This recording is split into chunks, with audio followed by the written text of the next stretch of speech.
Another someone with a PhD. So it's Jennifer Culver Harwell. Yep. Harwell, is that right?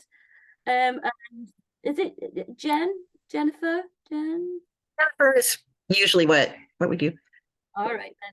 So Jennifer gained her PhD from the University of Texas, was it in Dallas? Got that right. And well, I've just been reading your bio. I've read it before, and you've got quite a lots of information about your work. It sounds absolutely fascinating. So, PhD in the humanities and studied shamanism, divination, translation theory, and history of witchcraft. Those really exciting things.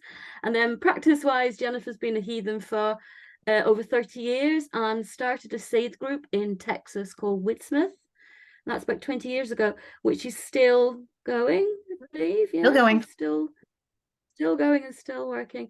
And what you said is that you look at deeply at some of the other uses of Sade in the texts outside of oracular trance, which is again something really interesting to me.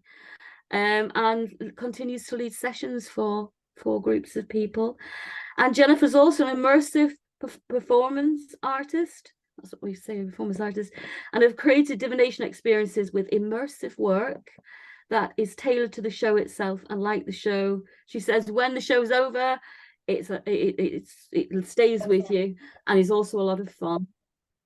So, and Jennifer's talk today is Rituals of Transition, Rites Necessary for All Those Involved in the Death and Dying, and Kinds of Communication Open. So over to you.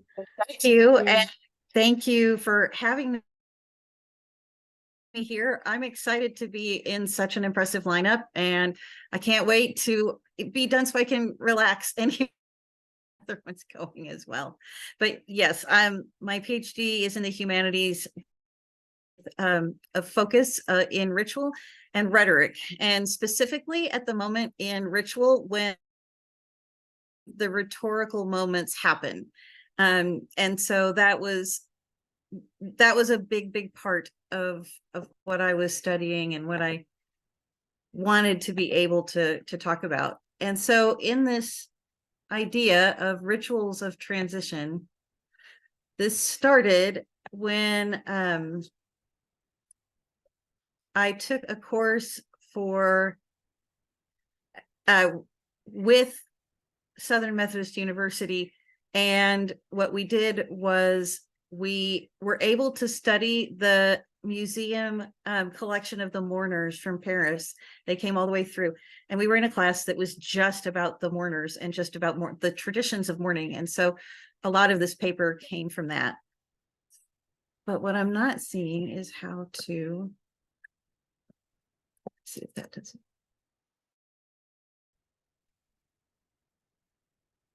it. Do it. There we go. Okay. But I really wanted to start with a riddle. And this is riddle 43 from the Exeter book. This is actually going back to my master's work, which studied the riddles of the Exeter book and offers a possible solution to one of the ones that the scholars haven't 100% agreed on yet. And there's only a handful of those, but if you've seen the riddles of the Exeter book, you'll know that unlike some of the riddles in other medieval places, the Exeter book did not contain the answers. A lot of times in other medieval manuscripts, especially riddle books that were written in Latin, the answer was the title, and it was more of a thought exercise of how this metaphor could talk about this one thing. But our Exeter author did not do that, and instead named all of them just by number. And we have to kind of guess at what the answers are. But I think that riddles are interesting because, like you were saying about folklore, when you have someone's riddle, you have a view of how they see the world. The part where whatever the metaphor is for the answer to the riddle is called the bridge. And the bridge in the riddle tells us so much about what they value, what they see about things, how they feel about the world around them, how they see relationships within their society, because that's what they're using to create these metaphors. So Riddle 43 is not one of the ones that is hotly debated, but it is very relevant. And it says, I've heard tell of a noble guest, man entertains him. He's not prey to hunger pangs or burning thirst. Age and illness are unknown to him. If the servant tends him well, satisfies this guest who must go on a journey, both will be happy in their home, live in prosperity, surrounded by family. But there will be sorrow if the servant neglects his lordly guest, his ruler, on the journey. Think of them as brothers, fearless of each other. When they depart, together desert one kinswoman, their mother and sister, both suffer hurt. Let him who can put names to the pair I describe, the guest and then his servant, the host. Feel free to, for a minute, unmute or in the chat, go ahead and let me know what you think they're talking about here.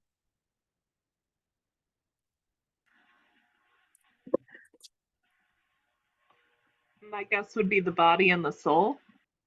Right, exactly. It's the body and the soul. And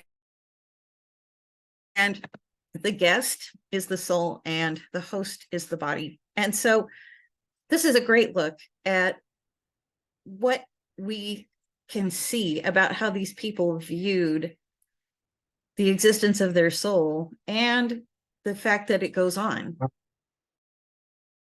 afterwards, and how they view the relationship between the soul and the body. There's a lot of places like that that we can look to that can give us some indications of how people felt about things, but we have to kind of look in unlikely places sometimes. When it comes to ritual, whether it's mourners gathered to bid farewell to loved ones or proud parents presenting a new child to the community, rituals mark cycles of life and cycles of the year through very patterned actions and utterances that are repeated regularly to maintain that balance of culture and reinforce the values of society. That's that rhetorical moment and the social order of society. Ritual actions have to be performed within a certain context designated to create a sacred and liminal space for humans to seek clarification and meaning in life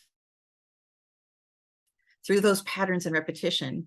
These pattern actions and utterances employ mythic elements and structure in order to help the participants connect to that mythic moment by creating this liminal mythic time and sacred space where time and space are not the same and they move differently.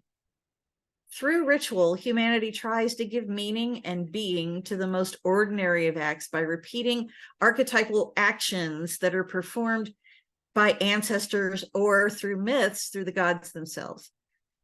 And by marking cyclical events, both in the year and within a person's lifetime, the community acknowledges the passing of one stage and an entrance into the other. And once one has been reincorporated into the group in this new role, for example, in a wedding, after the ceremony, the couple reincorporate into the group. Now, as a married couple, they are now together. They can no longer act as if they are not married. This cycle of being single has closed for them.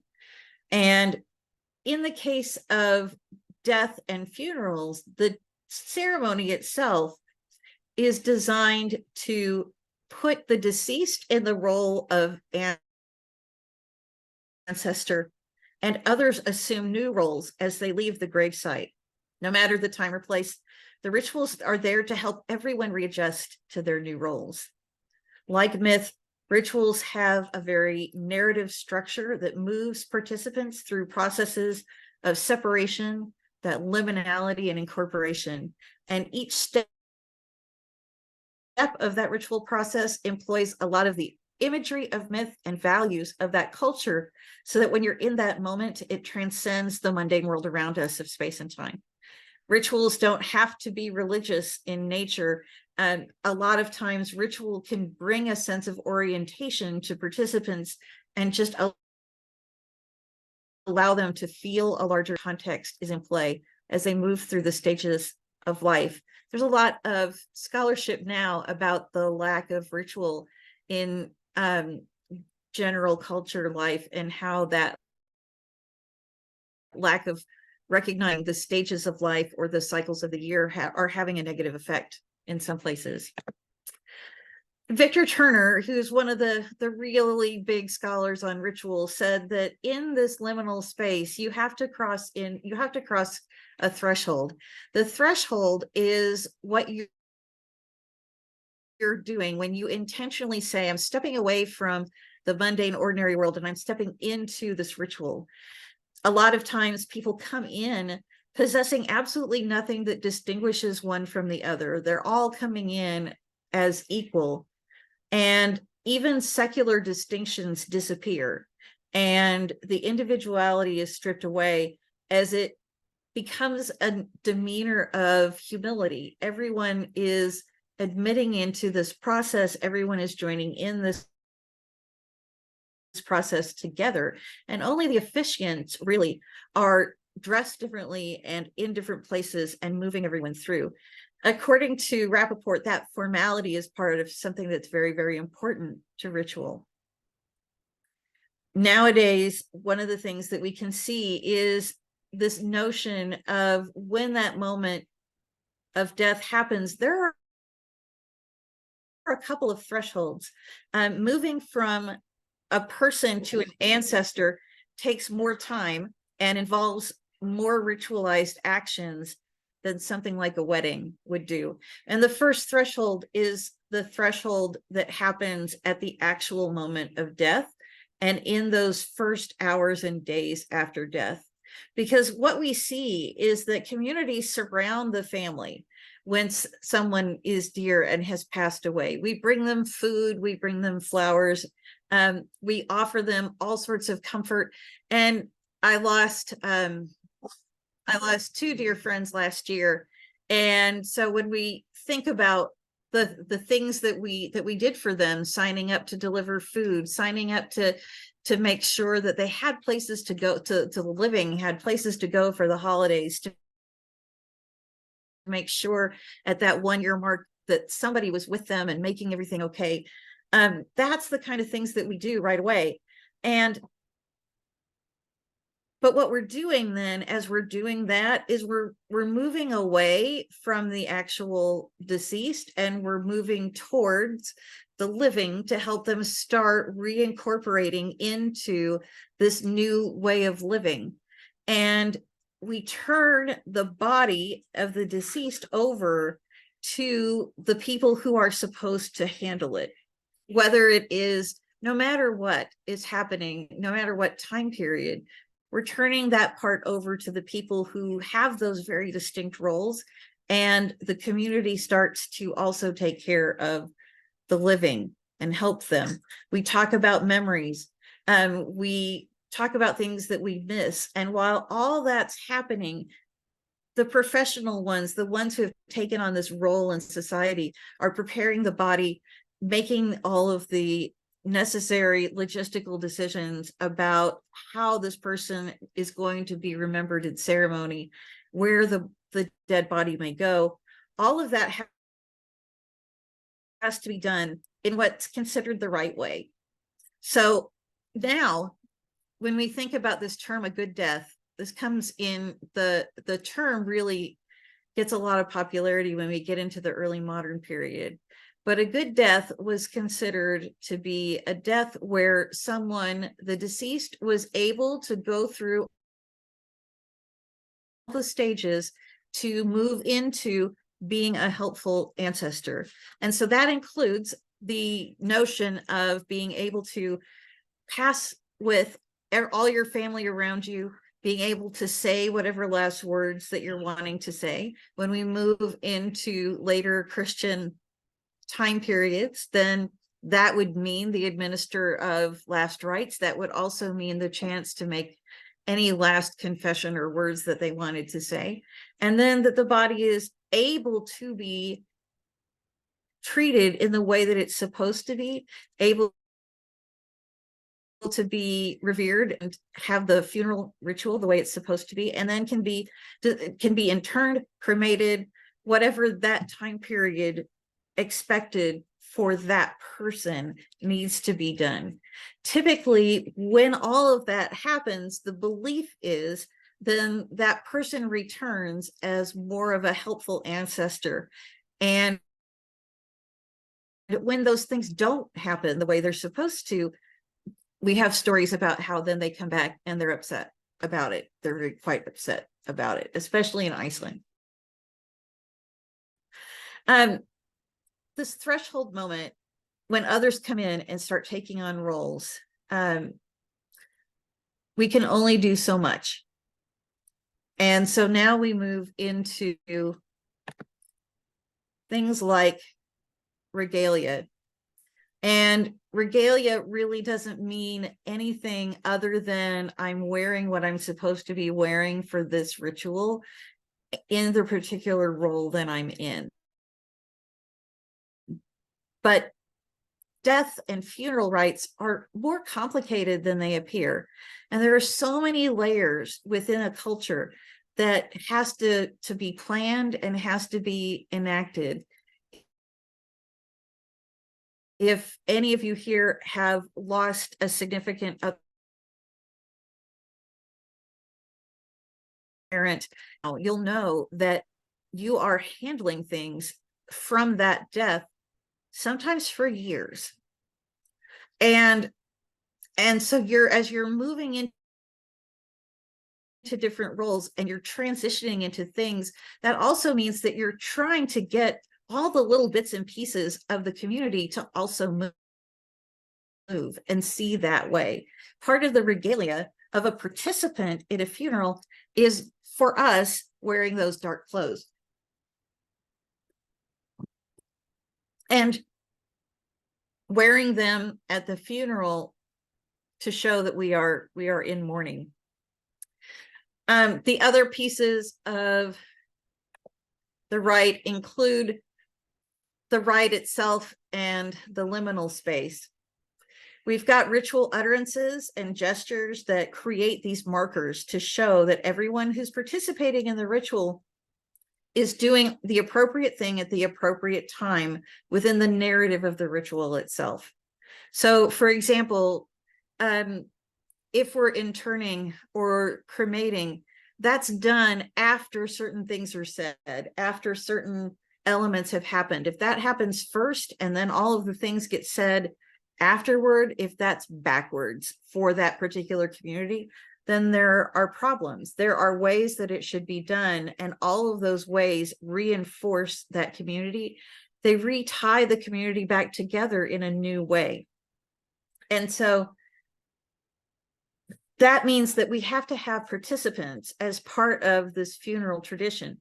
And some of the participants, if they're not related to the deceased family, become what's called the ritual family, because these rituals have to have witnesses.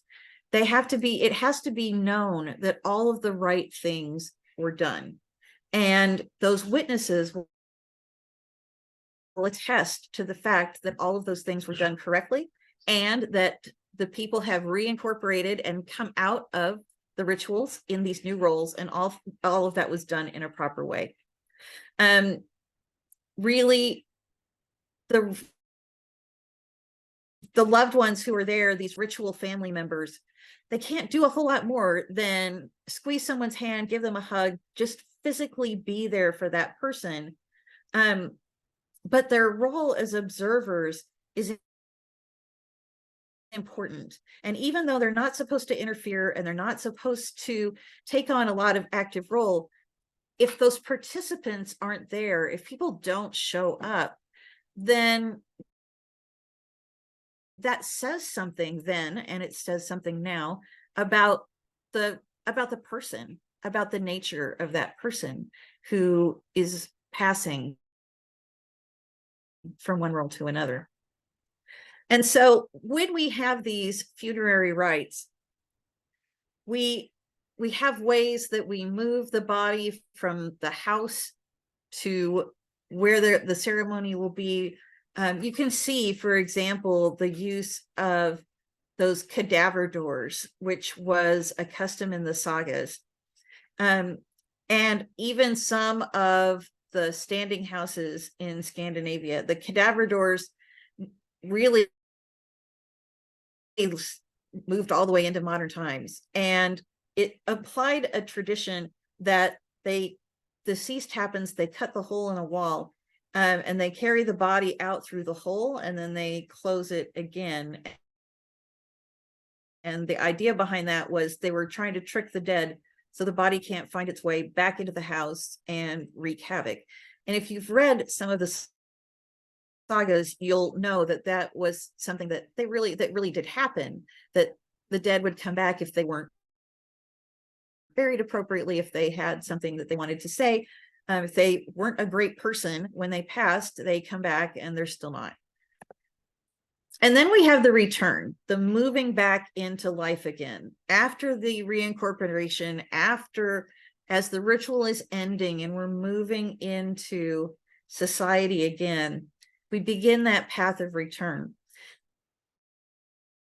This is another one that is very much dictated by culture, because there is a period of mourning. And even though there was one then and there is one now, those periods are different. And just as Jennifer said before me, we can't ever talk collectively about these people, because we're talking several centuries, we're talking about several regions and areas, and they all had their differences, and those differences changed and moved over time. But these hallmarks of ritual, if you can read elements of what they've done, then you can find how they did all of these things. And so if there is a period of mourning, then when the period of mourning ends, we move back into society again, whether it's not wearing the black clothes anymore, whether it's taking away certain elements from the house that shows the house is in mourning. All of those things signal that that period is over. We've moved into the right stage that we're supposed to be moving into, and this person is re-entering into life. There's two different returns when we talk about returning to society. We have what's called the psychological return, and then the social return. The psychological return is something that isn't easy to see as far as what someone's wearing or how someone's acting, but the social return is the one that society is looking for to see that everything is going to continue as it should. So for an example, to think about when a mourner is mourning for too long, then that seems out of place. It seems odd. Think about Hamlet. In Act 1 of Hamlet, Hamlet is walking around in black, and his mother scolds him about it and says, why are you still wearing those black clothes? And his response is he's still mourning. And then he scolds her in return for not mourning long enough. And you can see that that's kind of the point of tension between them throughout the whole. And now as we think about how we can keep those lines of communication open afterwards, the performance of these rituals, they grow out of anxiety about things at times, according to Burkert. And because we find what are the right ways to bury the dead, to complete the funeral, we do see throughout the sagas especially, but there's quite a bit of folklore as well, that talk about how if we don't treat the dead the way we are supposed to treat the dead will come back and remind us that we did something wrong. Ancestors, when we've done all these things correctly, have come to be seen as a real integral part of the social issues of the living. They're still very invested in the role of the living, ranging from political choices of leadership to family members and family decisions. The ancestors still have a very vested interest in all of these things. And what we can see for the most part is the foremost interest for ancestors is continuity of the family and cohesion of the family. Now that includes the ancestors. They're still part of the family, and they are believed to remain very attached to the home and to their descendants, and that they can at times intervene into their daily life. There are ways of worshiping then these ancestors. Sometimes they're called Desir. In some places, sometimes there's a contention about whether or not they're called Alfar. They are, but whether or not that's only them. But we also have this notion that even the gods are our ancestors. When you think about Frey in Sweden, when you think about Odin in England, they're very connected to the higher up. They're the beginning of the tree of the sovereigns. And then there are those certain time periods when we are very specifically supposed to be relating to the ancestors, welcoming them and acknowledging them. There's a couple of ones. Of course, we're right at the time of year when we're supposed to be doing all of that. We are looking at getting close to winter nights, Samhain. There was in the early modern period the Dance of the Dead ritual that was really, really beautiful, where some people would come as just skeletons to represent the dead, and they would dance with the living, and it would show that in death everyone is equal, even though in the form of the living they're still dressed in all of the normal clothes that identify who they are and what they do and what their status is, but that once the dead are the dead, all of that is stripped away. Yule is a period of time that had a lot of importance for being able to welcome ancestors in. People would leave out food and drink. There were even times where farther up north, the sauna would get heated so that they could wash themselves. They would make up beds so they could spend the night there. And then they would go in the morning and look for traces of whether or not they had been there. They would look to see if the drinks that had been left out were empty, and maybe they were filled with something else, or you would have this energy around it. Maybe there would be, the bed would look like it had been used. They would look for all of those kinds of things. Ancestors are regarded across the spectrum. They can be seen as kind, they can be seen as sad, lonely, vindictive, sometimes even cruel. And that means there's a lot of complex ways to try to keep those lines of communication open and interact with them. So there are some scholars who have broken down these categories of ancestors. In Swanson, for example, from the 60s, categorize ancestors as the ones who are inactive or just completely absent. You've tried and tried and tried to reach out, there's nothing there. The ones that are around, but they don't really intervene or communicate all that much, but you can feel them around. For example, one of the things that gets mentioned with some of this is the notion of, if you had someone who smoked a pipe and you smell that pipe smoke, they're present, but they're just letting you know they're there, but they're not really pointing you one way or the other. Or the ones that are very, very active that you can tell are around all the time. And then the ones that are invoked, the ones that we very intentionally are trying to bring into our lives and keep up our bonds and stay connected with. Tachi and Hisu, a little bit after Swanson, still in the 60s, but later 60s, broke this down into another set of categories. Absent. Neutral is kind of just like that present one, where they're just kind of there and there's nothing good or bad. Undifferentiated is that notion that they're around and not all that concerned exactly with the things you're concerned with, possibly. Malicious, punishing, rewarding and punishing, and benevolent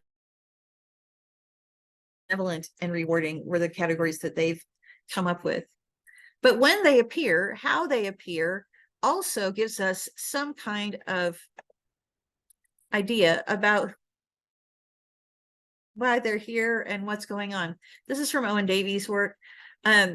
The terms that we use for how we describe them and how they were described in folklore and how they were described in story helps us understand what they actually were seeing and the reason for why they're there. So the ghost term, for example, is really a very specific term that's only meant to be the manifestation of a dead person talking to a living one. Doesn't have to be a relative, just a person getting communication from a dead person. When we say spirit, that is a more inclusive term. And that can include things like wights, fairies, things like that when you look in the texts. An apparition is just an appearance. There's no communication in any way.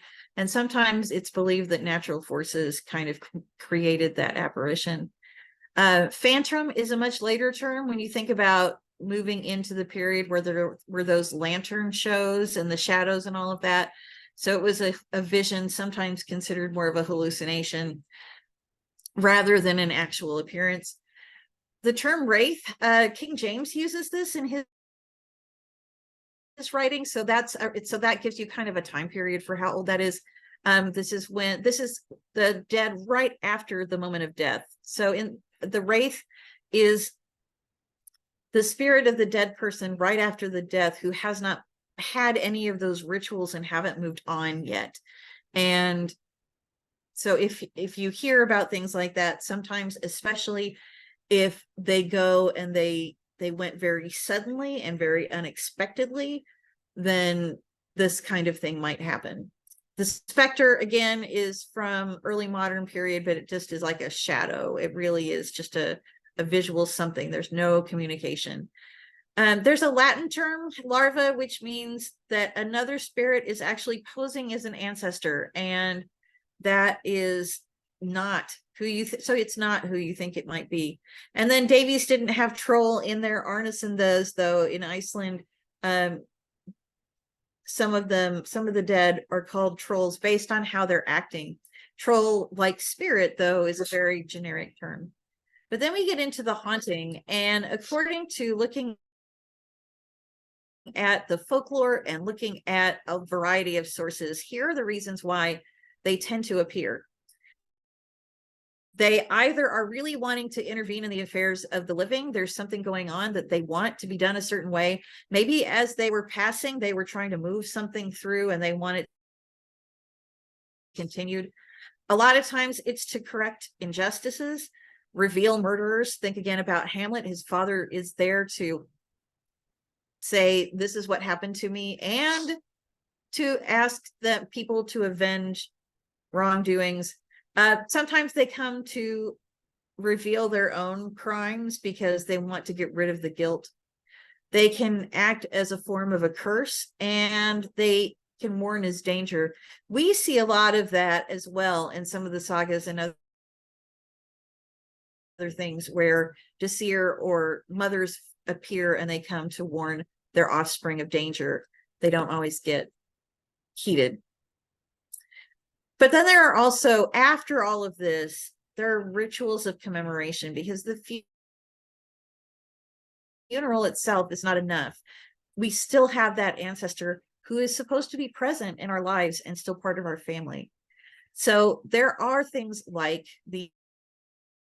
what Jenny Jockins, the inheritance beer, the ritualized drink that is drunk for the area and the deceased, the creation of space for remembering that happens inside and outside of the home.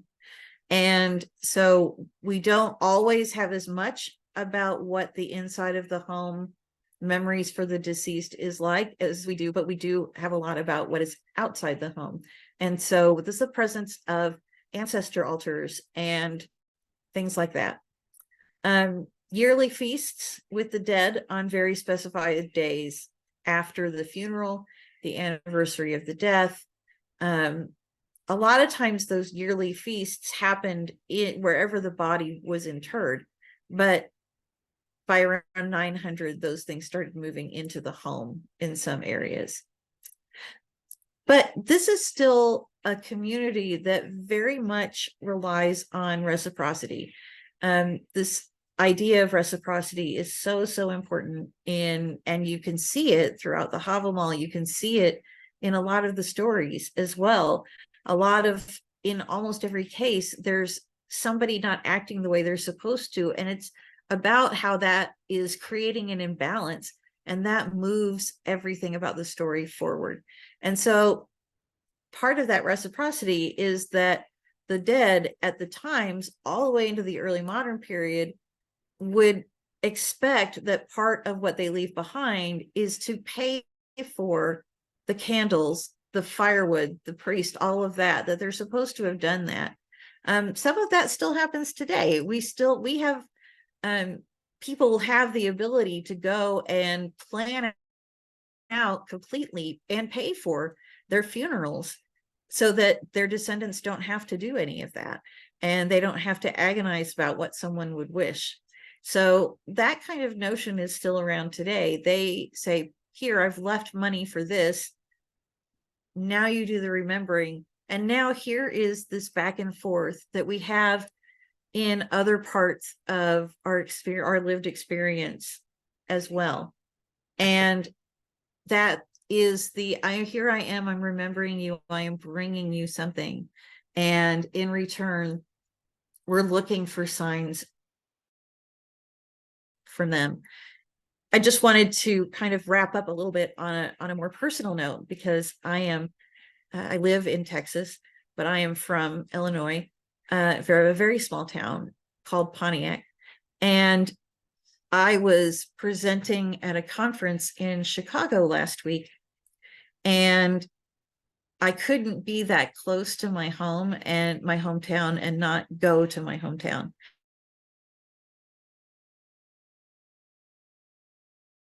And it's about an hour and a half drive.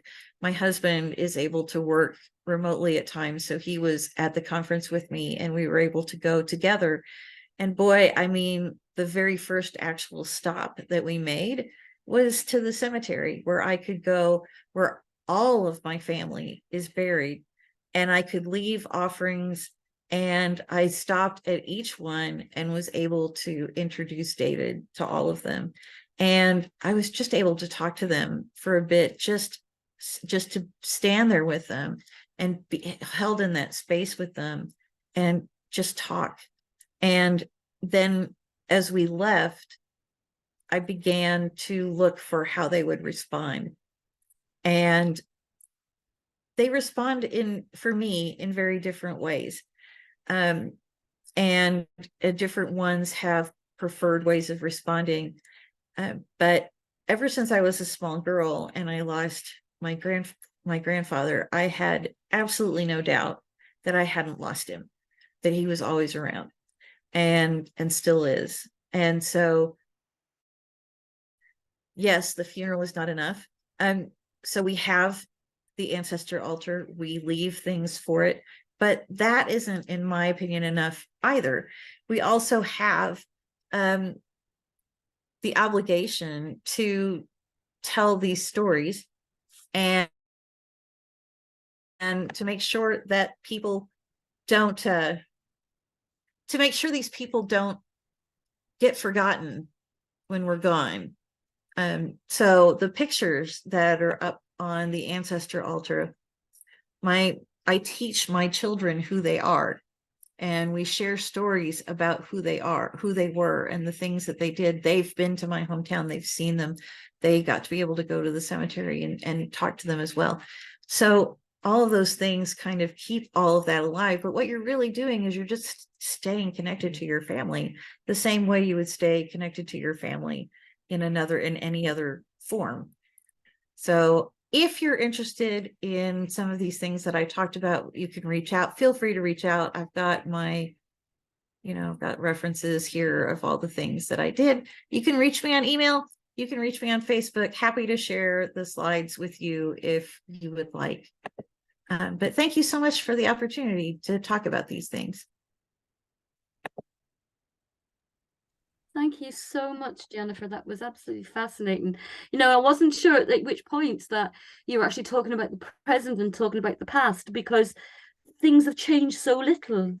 Yeah. Or, terms of ritual, I mean, I'm Irish, and in Ireland, those rituals of keeping the body in the home and having the wake, and that goes back as long as people can remember. We don't know when they started, and those rituals never change.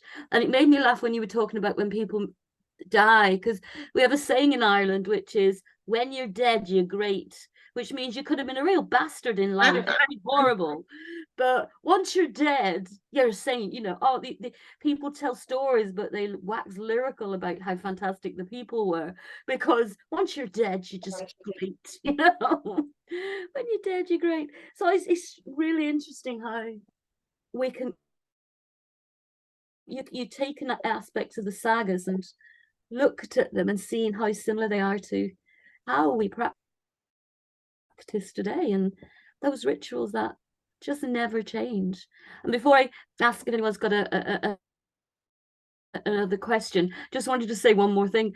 I know a few people who are wedding videographers, but in the last few years, particularly since lockdown, since COVID, they've become funeral videographers, and they're massively in demand and get paid a lot. But as the same with weddings, where you're expected at the wedding to take photographs of the family in certain positions and going into the either into the church or to the area where they're being wed. There are certain conventions within the funeral videography that are actually expected every single time. And it's interesting, isn't it, to see how it's interesting too that the lockdown, that even post lockdown, but it started in the lockdown. We were streaming funerals, because that way people could participate in the funeral without actually being there. And so when I lost my really dear friend Poldy, I couldn't go to the funeral, I had COVID, and being able to stream it meant the world to me, because it was so important to me to be a participant in some way. And I was sad that I couldn't go and hug his wife, who I've known for like 40 years. And all of that. But for her, the fact that I participated in any way was what meant something to her. Interesting. Jenny has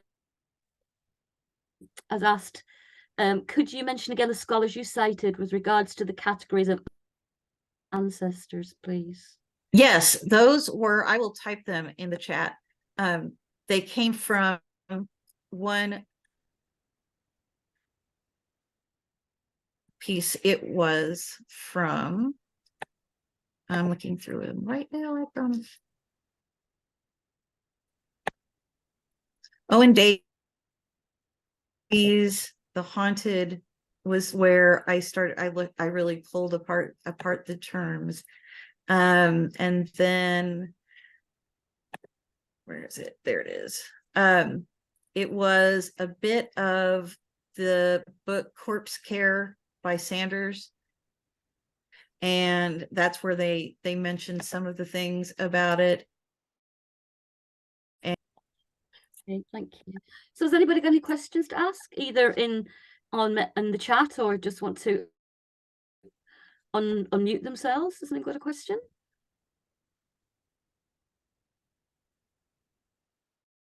No? I think we're all blown away by all the information. I can't see everyone's hands up, so if you have got a question, please just unmute and speak or type it. No? Oh, yes. Oh, yeah, it's your PhD thesis available. Yeah, it's available on ProQuest for, if you could, for free. If for some reason it's not free where you are, just reach out and I'll be happy to send it to you. My my PhD actually focused on fairy tales, because it'll be Bakhtin had the notion of the chronotope and he didn't define the one for the fairy tale. So my dissertation defined it, but then looked at all of the ritualized structure and the rhetorical moments to show how these tales have to keep changing throughout time in order to still have any meaning. But what are they, as they change superficially, the lessons within them changing as well.